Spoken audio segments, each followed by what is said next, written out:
اصل میں بے چینی ہے اور خوف اور ڈر ہے. یہ ایک ٹھیک ہو گیا. خطرناک کھیل ہے جو یہ کھیلنے جا رہے ہیں. اس کا نتیجہ بالکل ان کی فیور میں نہیں نکلے گا. جتنی دیر تک اس کو کھینچیں گے جنرل عاصم منیر صاحب، یہ اتنا ہی نقصان دہ ہے. کہانی اب گھوم رہی ہے. کیسے ممکن ہے کہ 75 سال سے قائم ایک مضبوط ترین انتظامی ڈھانچہ، اور خاص طور پہ ہمارا سول ڈھانچہ، ایک جوڈیشری جو ایک سائڈ پہ رکھتے ہیں، ہمارا جو عسکری ڈھانچہ ہے، وہ آپ اس کو ڈیمولش کرنے جا رہے ہیں، اس کی ریسٹرکچرنگ کرنے جا رہے ہیں. اور ریسٹرکچرنگ کے نام پہ آپ وہاں پہ ون مین رول نافذ کرنا چاہتے ہیں. آپ فضائیہ پہ کنٹرول چاہتے ہیں، آپ بحریہ پہ کنٹرول چاہتے ہیں، آپ ہمارے جو جوہری ہے، ہماری اسٹریٹجک کور ہے، اس پہ کنٹرول چاہتے ہیں. اور آپ نے ایک جوائنٹ سٹاف ہیڈ کوارٹر کو ڈیمالش کر دیا، اور اس کو ختم کر کے وہاں پہ آپ اپنا ایک نیا عہدہ بنا کے وہاں پہ براجمان ہونا چاہتے ہیں. تو یہ اختیارات تو امریکہ کے فوجی سربراہ کو بھی حاصل نہیں ہے. یہ پاورز تو امریکی فوجی سربراہ نے کبھی نہیں مانگی جو پوری دنیا میں جنگیں کرتے ہیں.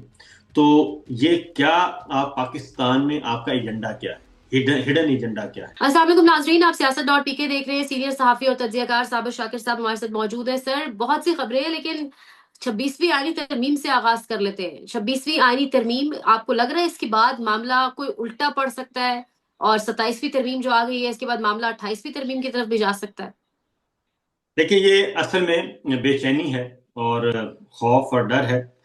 انٹرنل انسیکیورٹی ہے پورے کے پورے. یہ جو ہم الیکشن چوری کے تحت جو ناجائز نظام قائم کیا ہوا، اس لیے یہ 26ویں غیر آئینی ترمیم کی گئی، پھر 27ویں غیر آئینی ترمیم کی گئی. تو 26ویں غیر آئینی ترمیم کے بعد بھی جو ٹارگٹ تھے، اہداف تھے، وہ حاصل نہیں ہو سکے. اور پھر اس سسٹم نے محسوس کیا کہ سارے کا سارا جو ناجائز سرکار ہے اس کے وجود کو خطرہ ہے، یہ برقرار نہیں رہ سکتی.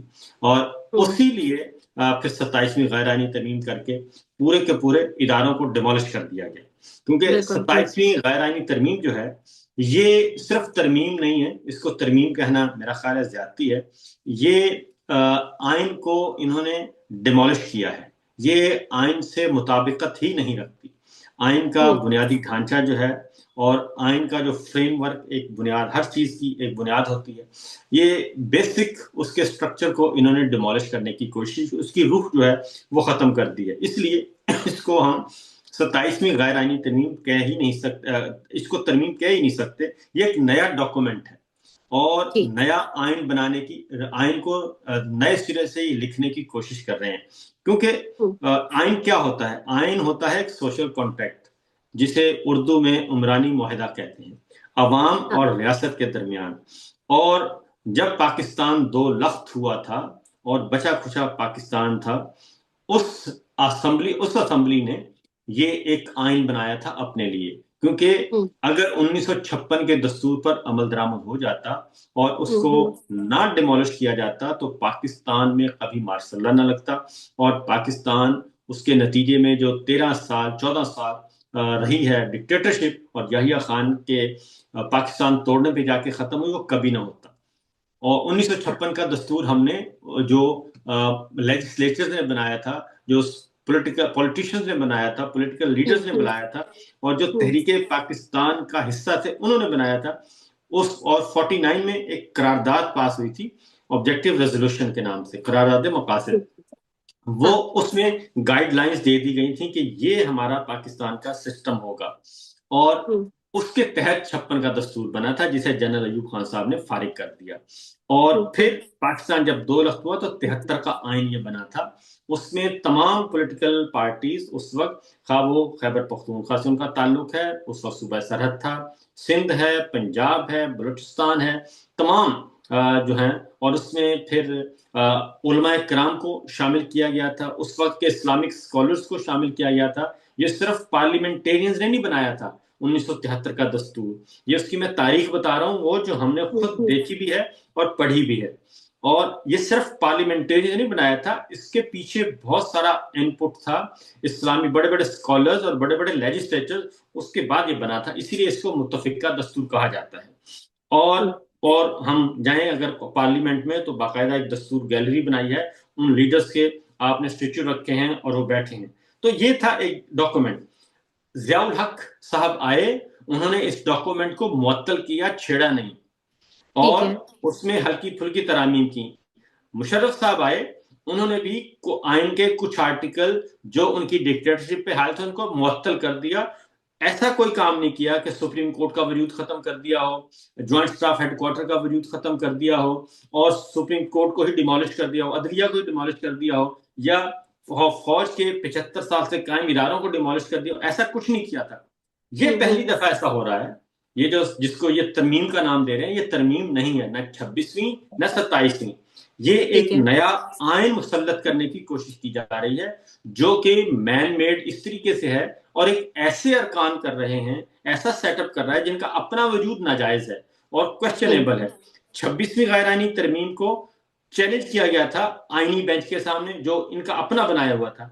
اس میں جب انہوں نے دیکھا کہ ہم اس کو نہیں کر سکتے، اندر معاملات اختلافات ہیں، ان کو پتہ چلا کہ یہ فیصلہ ہماری فیور میں نہیں آ رہا، تو فوری طور پہ حاجی امین صاحب نے، جسٹس امین صاحب جو آئینی بینچ کے سربراہ تھے، انہوں نے کیا کیا، انہوں نے جب سماعت مکمل ہو چکی تھی، 10 منٹ کے آرگومنٹ باقی تھے، آخری ہیئرنگ پہ جسٹس ریٹائرڈ شاہد جمیل صاحب نے کہا کہ مجھے صرف 10 منٹ سن لیں، اس کے بعد یہ کیس کنکلوڈ ہو جائے گا اور یہ معاملہ فل کورٹ کو آپ ریفر کر دیں گے. اور انہیں نہیں سنا گیا. حاجی امین صاحب نے کہا کہ نہیں، آپ کو ہم نے نہیں سننا، ہم آپ کو سنیں گے 10 نومبر کو.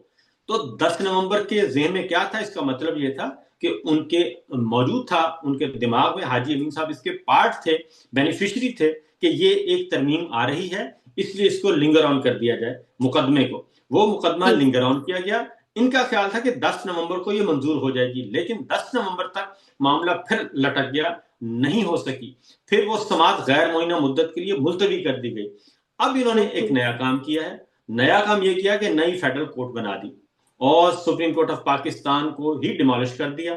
تو کیا کسی کے کہنے سے اگر آپ کوئی ایلین آ کے کہہ دے کہ یہ پاکستان ہٹا دے تو کیا پاکستان ہٹ جائے گا؟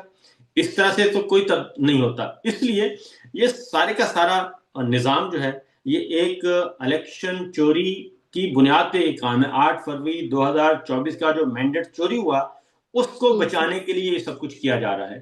یہ نہیں بچے گا. اسی لیے آج ہائی کورٹ کے 4 آنریبل ججز کل گئے اور انہوں نے یہ چیلنج کیا. تو صابر صاحب آپ کو کیا لگ رہا ہے؟ سب ہر کوئی یہ سوال پوچھ رہا ہے، لوگ ایون یہاں پہ بھی ایک دو لوگوں نے یہ سوال پوچھا 27ویں ترمیم کے بعد کیا 28ویں ترمیم بھی آئے گی؟ میں کہتا ہوں یہ 28ویں لے آئیں، 29ویں لے آئیں، 30 لے آئیں، یہ 130 ترامیم بھی لے آئیں گے تو اس ڈاکومنٹ کے تقدس کو پامال نہیں کر سکتے. الٹیمیٹلی اس آئین کی طرف ہمیں واپس لوٹنا ہے جو متفقہ دستور ہے. اسی دستور کی وجہ سے پاکستان کی تمام اکائیاں اس وقت متحد ہیں، خواہ وہ سندھ کی ہیں، خواہ وہ بلوچستان کی ہیں، خواہ وہ خیبر پختونخوا کی ہیں، کشمیر ہے، گلگت بلتستان ہے، پنجاب ہے، یہ سب کے سب اسی لیے متفق اور متحد ہیں.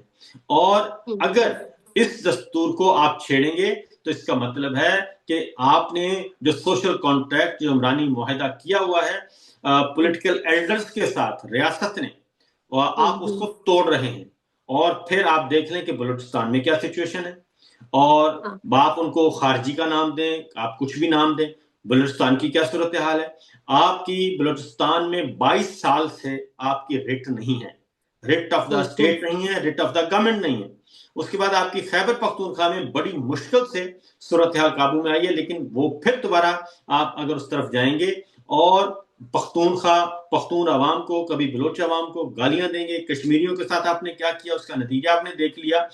یہ پنجابی ازم نہیں چلے گا، یہ بڑا صوبہ چھوٹے صوبوں کو نہیں کھا سکے گا. ایک خاندان جو پنجاب سے تعلق رکھتا ہے اس خاندان کی خاطر، اس کو مسلط کرنے کی خاطر آپ چھوٹی اکائیوں کو اگنور نہیں کر سکتے. یہ ایک خطرناک کھیل ہے جو یہ کھیلنے جا رہے ہیں. اس کا نتیجہ بالکل ان کی فیور میں نہیں نکلے گا.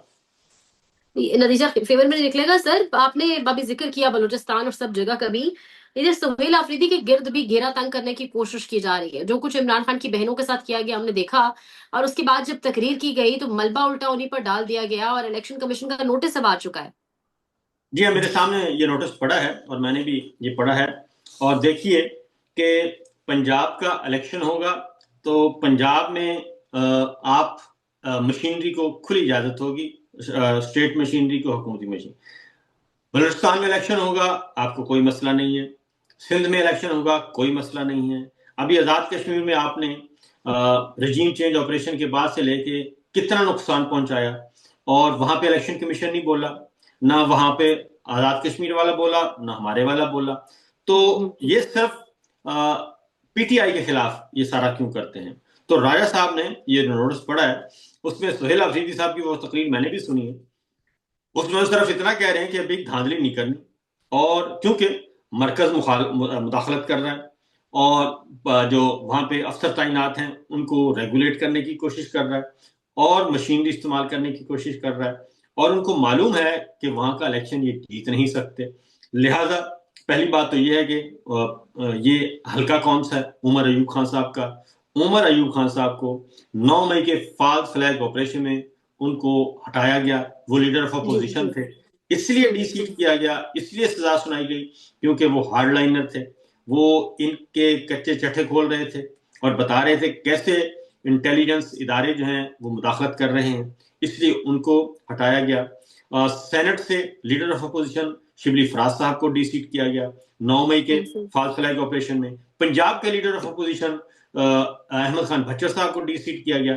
یعنی کہ تینوں قائد حزب اختلاف جو تھے پاکستان تحریک انصاف کے, ان کو 9 مئی فالس فلیگ آپریشن کے آڑ میں ان کو فارغ کیا گیا, اور ان کی جگہ پہ جو لیڈر آف اپوزیشن آئے ہیں ان کو یہ نامینیٹ نہیں کر رہے, ان کے نوٹیفیکیشن نہیں کر رہے.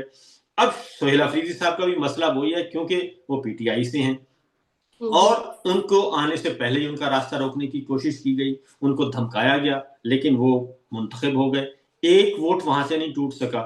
تو کل انہوں نے یہی کہا, سمپل سادہ سی بات کی صوبائی افسران سے کہ کسی قسم کی کوئی گڑبڑ نہ کرنا, ہم دیکھ رہے ہیں, مانیٹر کر رہے ہیں, اگر آپ نے کسی کا اعلی کار بننے کی کوشش کی تو آپ کے خلاف کاروائی ہوگی. اور یہ صوبے کا چیف ایگزیکٹو کہہ سکتا ہے, لیکن الیکشن کمیشن نے کسی اور صوبے میں یہ حرکت نہیں فرمائی اور کسی اور ضمنی الیکشن میں یہ حرکت نہیں فرمائی, صرف یہاں پہ یہ حرکت فرمائی ہے.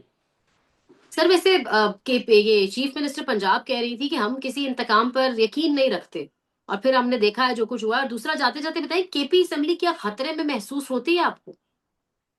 کے پی کیا اسمبلی کو بالکل کوئی خطرہ نہیں ہے کسی قسم کا, اور اس کی وجہ یہ ہے کہ یہ ان کا خیال بہت کلیم کیے تھے انہوں نے سہیل آفریدی صاحب کو ڈرانے کے لیے, پی ٹی آئی کو ڈرانے کے لیے. ہمارے ساتھ 20 ایم پی ایز ہیں, ہمارے پاس 25 ہیں, اور پیپلز پارٹی نے بھی اپنا سی ایم کا کینڈیڈیٹ کھڑا کر دیا, مولانا صاحب نے بھی کھڑا کر دیا, اور اس کے بعد نون لیگ نے بھی اپنا لے آئے, اور رانا ثناء صاحب نے بھی کلیم کیا, سب نے کلیم کیا تھا.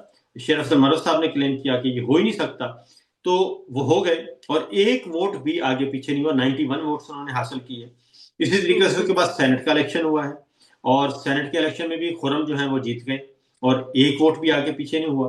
تو یہ تو ہے گراؤنڈ ریئلٹی, گراؤنڈ سچویشن میں یہ ہے, اس لیے وہاں پہ تو کسی قسم کی کوئی تبدیلی کا امکان ہے نہیں. گورنر راج بھی نہیں لگ سکتا کیونکہ کس بنیاد پہ لگے گا. تیسرا یہ کہ وہاں پہ جرگہ ہو چکا ہے, اور جرگے کی رائے آ چکی ہے, خیبر پختونخوا کے ایلڈرز کی رائے آ چکی ہے, وہ بھی اس آپریشن کے خلاف ہیں. اصل پرابلم یہی ہے کہ معاملہ اتنا سمپل ہے نہیں جتنا یہ بیان کرتے ہیں. یہ بیرونی پریشر ہے, امریکہ کا پریشر ہے, اور اس کی وجہ سے امریکن پریشر کو اور ان کی جو ڈو مور کی پالیسی ہے اور جو ڈو مور ان کے لیے احکامات آ رہے ہیں ان پہ انہوں نے عمل درآمد کرنے کے لیے یہ کبھی ادھر بھاگتے ہیں کبھی ادھر بھاگتے ہیں. تو یہ پرابلم ہے اصل میں, اور کوئی مسئلہ ہے نہیں. سر ججز کا بھی ٹرانسفر کیا جا رہا ہے, بلوچستان ہائی کورٹ بھیجا جا رہا ہے اسلام آباد ہائی کورٹ سے. وہ اسی لیے بھیجا جا رہے ہیں. پھر میں ایک چھوٹی سی بات کہوں گا کہ ججز کو کیوں تحفظ دیا گیا ہے آئین نے, خاص طور پہ وہ اس لیے دیا گیا ہے کہ وہ ایک اتھارٹی کے ساتھ, ایک خود مختاری کے ساتھ, پورے طاقت کے ساتھ, آئینی طاقت کے ساتھ فیصلے کر سکیں, انصاف کر سکیں. اب انہوں نے ایک تجربہ کیا, یہ